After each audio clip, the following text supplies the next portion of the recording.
अस्सलाम वालेकुम। उम्मीद है आप सब दोस्त खैरियत से होंगे। रहबर मुअज़्ज़म आयतुल्लाह Sayyid Ali Khamenei supreme leader Iran के और जहान मुस्लिमीन के, उनके हवाले से मैंने बात की थी कि वैक्सीन आगा ने लगवाई है और खुदावंद मुताल उनको सेहत दे। हमारी हज़ार जानें रहबर मुअज़्ज़म पर कुर्बान।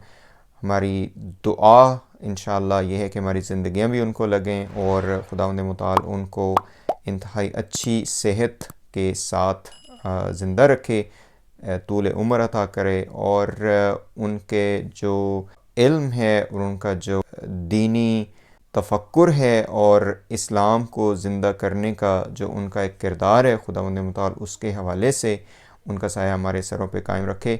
तो रहबर मुअज़्ज़म के जो वैक्सीनेशन का अमल है उस हवाले से एक बहुत ही दिलचस्प सूरत हाल जो मैं आपके सामने रखना चाह रहा था वो ये थी कि रहबर ने वैक्सीन को इतना डिले क्यों किया है और क्यों वेट करते रहे कि ये वैक्सीनेशन जो है वो अब आके लें। आपको पता है कि दुनिया के जितने भी हुक्मरान हैं या जो मुक़्तदर पावर्स हैं या जो जो लोग इस कैटेगरी के हैं, जो सरबराहान हैं, तकरीबन ऑलमोस्ट जहाँ जहाँ पे भी उनकी पहुँच है सब ने ये वैक्सीन ले ली, लेकिन रहबर ने इसको वैक्सीन को डिले किया।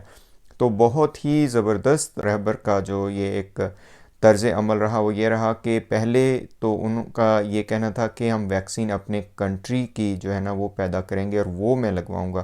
तो रहबर ने फरमाया जब ये वैक्सीन लगवा रहे थे कि कुछ दोस्तों ने मुझे कहा कि अब वैक्सीन लगवाएं, तो मैंने उन्हें कहा कि इंशाल्लाह जब हमारे अपने मुल्क की वैक्सीन पैदा हो जाएगी तो मैं वो वैक्सीन लगवाऊंगा। आपको पता है कि रहबर मुअज़्ज़म ने ईरान के लिए और ईरानी कौम के लिए यूएसए और यूरोप से जो वैक्सीन्स हैं जैसे फाइज़र है और मडर्ना है और इसी तरह एस्ट्राजेनेका और इस तरह की जो वैक्सीन्स हैं उनको मना किया है कि इसको ना वो इंपोर्ट किया जाए, तो अपने मुल्क की वैक्सीन का इंतज़ार में थे।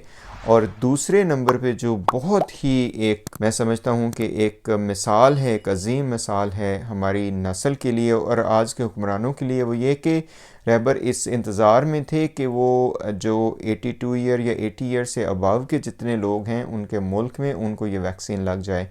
तो ये रहबरियत का कमाल है और ये रहबरियत की अज़मत है। ठीक है, जो रहबर हैं वो ऐसे आम इंसान तो नहीं, आम मुसलमानों की तरह जैसे हुक्मरान बन जाते हैं, क्योंकि वो एक मर्ज तकलीद भी हैं और इस इस्लामी तरीक़ाकार से उनका ये अपना फ़र्ज़ बनता है और वो फ़र्ज़ समझते हैं कि पहले दूसरों की ज़रूरियात पूरी हों और फिर इनकी अपनी ज़रूरत पूरी हो। तो ये उसवा है हम लोगों के लिए और पूरी दुनिया के लिए। मैं समझता हूँ पूरी दुनिया में शायद आपको कोई बंदा भी ऐसा नहीं मिलेगा कि उसने ये कहा हो कि बाकी सबको मेरी जो उम्र के हैं उनकी ये वैक्सीन लग जाए तो फिर मैं लगवाऊंगा, अगरचे मैं सरबराह ममलकत ही क्यों ना हूँ।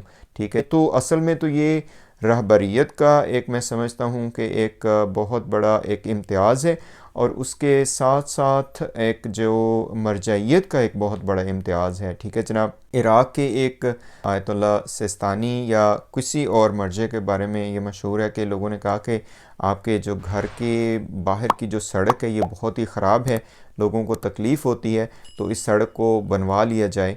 और जो आपके पास इतना इनकम आ रही है, जो आपको पता है कि खुम्स का पैसा आता है, ज़कात का पैसा आता है उससे, तो कहते हैं कि उन आयतुल्ला और मर्जे तकलीद ने पूछा कि क्या बाकी सारे मुल्क में इस तरह के रोड्स बन चुके हैं?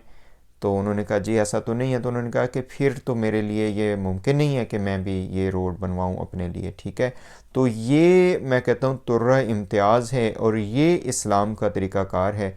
तो रहबर मुअज़्ज़म की ज़ात पर दरूद व सलाम। और जैसा कि मैंने कहा कि खुदावंद मुताल उनको अपने हिफ्ज़ व अमान में रखे और ये उनका बहुत ही एक अज़ीम अमल है कि जनाब अपने मुल्क की वैक्सीन का इंतज़ार करना और उसके बाद फिर जब तक अपनी एज के बंदे उनको वैक्सीन ना लग जाए उस बात का इंतज़ार करना।